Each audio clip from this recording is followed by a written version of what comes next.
Okay. அனைவருக்கும் வணக்கம். This is geography Srinivasan. இன்னைக்கு இந்த வீடியோல எத பத்தி பார்க்க போறோம் அப்படின்னு பார்த்தீங்கன்னா, 2024 இந்த வருஷத்துக்கான டிஎன்பிஎஸ்சில கொட்டி கிடக்கக்கூடிய மொத்த வாய்ப்புகளின் எண்ணிக்கை பத்தி நம்ம பார்க்க போறோம். சரிங்களா? மொத்த வாய்ப்புகள் எண்ணிக்கை எவ்வளோ சார் இருக்கு?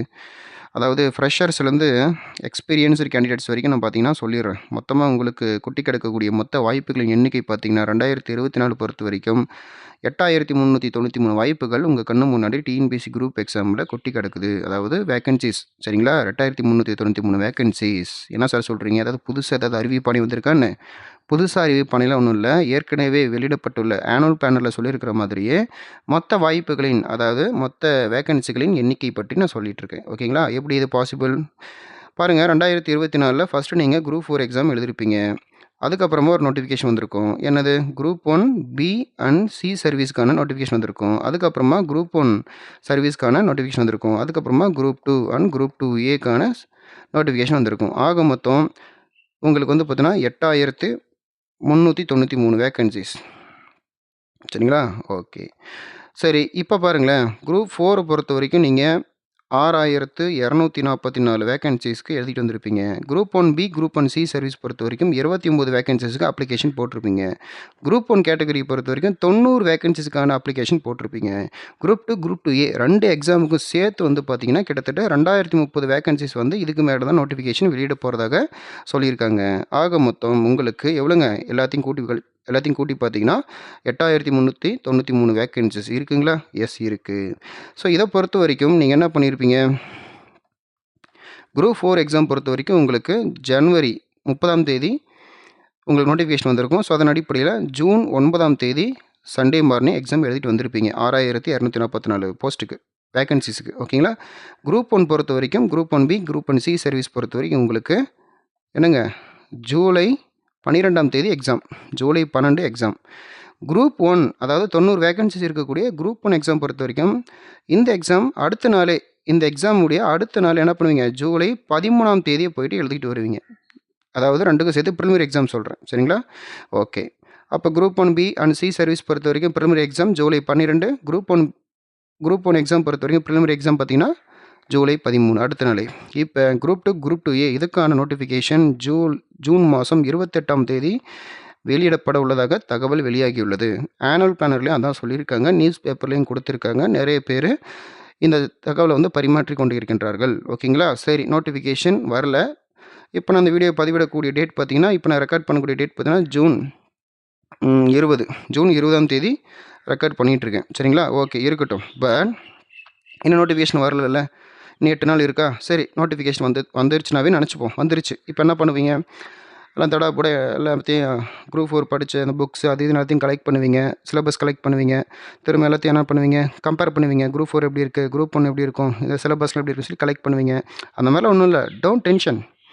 எப்பவும் போல் குரூப் 4 படிச்சிங்களே அப்படியே ஃப்ளூயண்ட்டாகவே படிங்க. ஏன்னா நீங்கள் படிக்க போகிறது ப்ரிலிமினரி எக்ஸாமுக்கு தான்.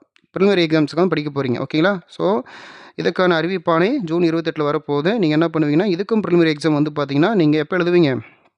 இது வந்து செப்டம்பர் 28 அன்றைக்கி எழுதுவீங்க. செப்டம்பர் 28 அன்றைக்கி எழுதுவீங்க. ஓகேங்களா? கிட்டத்தட்ட உங்களுக்கு நோட்டிஃபிகேஷன் ஜூன் 28 அப்படின்னா செப்டம்பர் 28 வரைக்கும் 3 மாதம் தான். கிட்டத்தட்ட 90+ நாட்கள் தான். 92, 93 நாட்கள் தான் இருக்கும். ஆக மொத்தம் நீங்கள் என்னெல்லாம் எக்ஸாம் எழுத போகிறீங்க? குரூப் 4 எழுதியாச்சு. குரூப் 1 பி, குரூப் 1 சி எழுத போகிறீங்க. குரூப் 1 எழுத போகிறீங்க. குரூப் 2, குரூப் 2 எழுத போகிறீங்க. ஆக மொத்தம் 8393 வேக்கன்சிஸ் அவைலபிள். சரிங்களா? இவ்வளோ காலி பணியிடங்கள் இருக்கிறப்ப நம்ம ஏன் வரி பண்ணிக்கணும்? இன்னொரு விஷயம், நல்ல ஒரு இனிப்பான ஒரு விஷயம் என்ன தெரியுங்களா? குரூப் 4 எழுதி முடிச்சிட்டிங்க சார். 10th குவாலிஃபிகேஷன் மூலியமே கேட்டாங்க. அதனால் எல்லாருமே அப்ளிகேஷன் போட்டாங்க. கிட்டத்தட்ட ஒரு 15,75,000 பேர் அட்டன் பண்ணியிருப்பாங்க. பட் குரூப் 2, குரூப் 2ஏ, குரூப் 1 இதெல்லாம் பார்க்கும்போது அதில் மெயின்ஸ் ஒன்று இருக்கும் இல்லையா? அதை நினச்சி தான் பயமாக இருக்குது. மெயின்ஸ் ஒன்று இருக்கும். மெயின்ஸ் நினச்சி ஏன் பயப்படுறீங்கன்னு கேட்குறேன். மெயின்ஸை பொறுத்த வரைக்கும் ரொம்ப சிம்பிள். நீங்கள் கைப்பட 2 மார்க் கேள்விகள், 5 மார்க் கேள்விகள், 10 மார்க் கேள்வின்னு ஸ்கூல் லைஃப்பில் எழுதிருப்பீங்களே, அதை தானே மறுபடியும் எழுத போகிறீங்க. இது எதுக்கு பயம்? ஒன்றுமே கிடையாது. ஓகேங்களா? மெயின்ஸை பொறுத்த வரைக்கும் நீங்கள் ஏதாவது ஒரு நல்ல ஒரு கோச்சிங் சென்டரில் போய்ட்டு ப்ராக்டிஸ் பண்ணி பார்த்தீங்கன்னா, ஒரு 4 புக்லெட் 4 தடவை எழுதி பார்த்தீங்கன்னா, அதுவே ரொம்ப ஈஸியாக உங்களுக்கு புரிஞ்சிடும். இதுதான் குரூப் 4ஆ, இதுதான் குரூப் 1ஆ, இதுதான் குரூப் 1 பிஆ, சிஆன்ற மாதிரி தெரிஞ்சிடும். ஆக மொத்தம் ப்ரிலிமினரி எக்ஸாம் பொறுத்த வரைக்கும் ஒரு நல்ல இனிப்பான விஷயம் தெரியுங்களா? குரூப் 1 ஆகட்டும், குரூப் 2ஏ ஆகட்டும், எந்த எக்ஸாமாக இருந்தாலும் சரி, அதனுடைய ப்ரிலிம்ஸ் எக்ஸாமுடைய பேட்டர்ன் கிட்டத்தட்ட ஆல்மோஸ்ட் 95% எல்லாம் சேமாக தான் இருக்கும். கிட்டத்தட்ட எல்லாம் சேமாக தான் இருக்கும். சரிங்களா? சொல்லப்போனால் எழுதிருப்பீங்களா குரூப் 4 எக்ஸாம், அப்புறமா group 1, group 1A, group 1B, group 2A, group 2A. இதனுடைய ப்ரிலிம்ஸ் எக்ஸாம் பொறுத்த வரைக்கும் குரூப் 4க்கு ப்ரிலிம்ஸ் கிடையாது. ஆக மொத்தம் எல்லா ப்ரிலிம்ஸ் எக்ஸாமுக்கும் வந்து பார்த்தீங்கன்னா சிலபஸ் பேட்டர்ன் சேம் ஒரே மாதிரி தான் இருக்கும். Up to 85 to 95% of syllabus ஒரே மாதிரி தான் இருக்கும். நீங்கள் புதுசாக ஒன்றும் படிக்கிறது அவசியமே இல்லை. சும்மா நார்மலாக ஜஸ்ட் ப்ரிலிம்ஸ் பாஸ் பண்ணணும் அப்படின்னாவே போதும். ஜஸ்ட் நீங்கள் குரூப் 4 லெவலுக்கு படித்தாலே என்ன பண்ணலாம், ப்ரிலிமினரி எக்ஸாமை ஈஸியாக பாஸ் பண்ணிடலாம். அதுக்காக அசால்ட்டுக்கு படிக்கக்கூடாது. கான்சன்ட்ரேட் பண்ணி பகலாக படிக்கணும். எஃபர்ட் போட்டால் தான் நமக்கு வந்து நல்ல ஒரு அவுட்புட் கிடைக்கும். பட் ப்ரிலிம்ஸ் எக்ஸாம் பொறுத்த வரைக்கும் நீங்கள் ஜஸ்ட் ஃபார் குவாலிஃபைங்காக தான் படிக்க போகிறீங்க, ஓகேங்களா? பட் இதை வந்து ப்ரிலிம்ஸ் எக்ஸாம் பொறுத்த வரைக்கும் உங்களுக்கு என்ன எடுத்துக்க மாட்டாங்க, கட் ஆஃபுக்கு இதனுடைய மார்க் எடுத்துக்க மாட்டாங்க. ஆனால் நீங்கள் 155 ப்ளஸ் எடுக்கிறதுக்காக நீ படிக்கணும். 155 ப்ளஸ் எடுத்துட்டீங்க அப்படின்னா என்ன பண்ணலாம், நீ தாராளமாக இந்த ப்ரிலிமினரி எக்ஸாமுடைய ரிசல்ட் வருவதற்கு முன்பாகவே நீங்கள் மெயின்ஸுக்கு தயாராகிடலாம். சரிங்களா? எங்கே, சென்னையில் ஏதாவது ஒரு அகாடமியில் ஜாயின் பண்ணி மெயின்ஸ்க்கு வந்து நல்லா ப்ரிப்பேர் பண்ணுறதுக்கு ஸ்டார்ட் பண்ணிடலாம். அதுக்கப்புறமா நான் சொல்கிறது 155, அதுக்கு மேலே கன்ஃபார்ம்டாக 155 ப்ளஸ் எடுத்துருவேன் அப்படின்னு சொல்லக்கூடிய மாணவர்கள். சரிங்களா? நான் பின்னாடி சொல்கிறேன், ஓகேங்களா? பட் இதெல்லாம் பாசிபிளா சார்? இப்படி படித்தா தான் பாசிபிள். சரிங்களா? Okay right. பாருங்கள், இந்த ஆப்பர்ச்சுனிட்டி யாருக்கெல்லாம் பொருந்தும் அப்படின்னு பார்த்தீங்கன்னா, குரூப் 4 எக்ஸாம் இருக்கு இல்லையா, இது வந்து நீங்கள் பாஸ் பண்ணியிருந்தாலும் சரி, பாஸ் பண்ணலை அப்படின்னாலும் சரி, பார்டர் மார்க்கில் இருக்குங்க சார், என்னுடைய ரிசல்ட்டை பற்றி நினச்சா பயமாக இருக்குது, குரூப் 4 பாஸ் பண்ணணும், பண்ண மாட்டேன், நான் வேலை கிடைக்காதான்னு நினச்சிட்டு இருக்கக்கூடிய, பயந்துட்டு இருக்கக்கூடிய ஒரு நியூட்ரல் ஸ்டூடெண்ட்ஸாக இருந்தாலும் சரி, எல்லாத்துக்குமே இந்த வாய்ப்புன்றது காமன், எல்லாருக்குமே இது பொருந்தும்.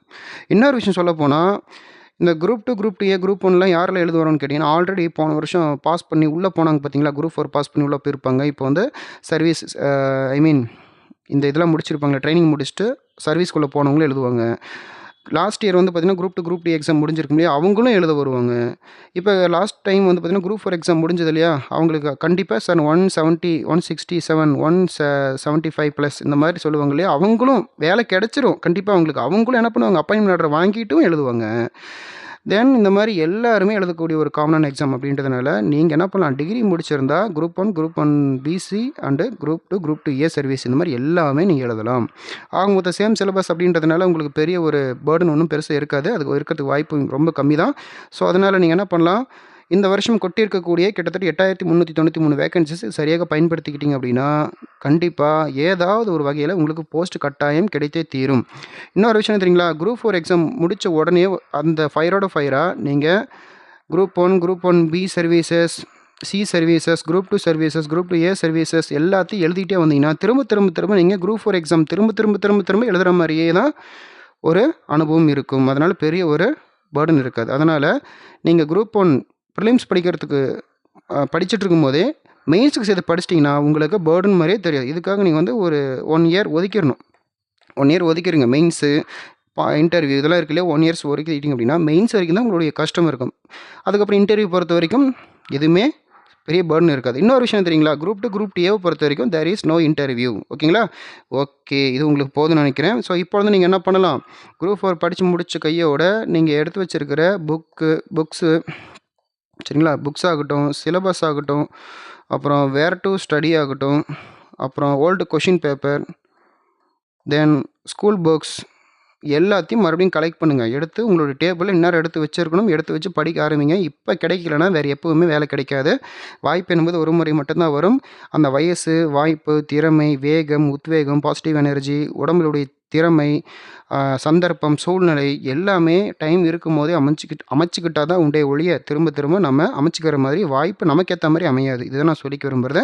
ஸோ அதனால் எப்படியா இருந்தாலும் கவர்மெண்ட் ஜாபுக்கு தான் போய் ஆகணும் தீர்மானமாக இருந்தீங்கன்னா, தீர்மானத்தை நிறைவேற்றும் பொறுப்பில் நீங்கள் இருக்கிறீங்க அப்படின்னா கண்டிப்பாக நினச்ச மாதிரி நடத்தி முடிக்கிறது உங்களுடைய பொறுப்பு, ஓகேங்களா? ஓகே, இது மாதிரி போன்ற சில வீடியோக்களை வந்து நீங்கள் பார்க்கணும் அப்படின்னா கண்டிப்பாக நம்முடைய ஜாகிரபி ஸ்ரீனிவாசன் சேனலை வந்து சப்ஸ்கிரைப் பண்ணிக்கோங்க.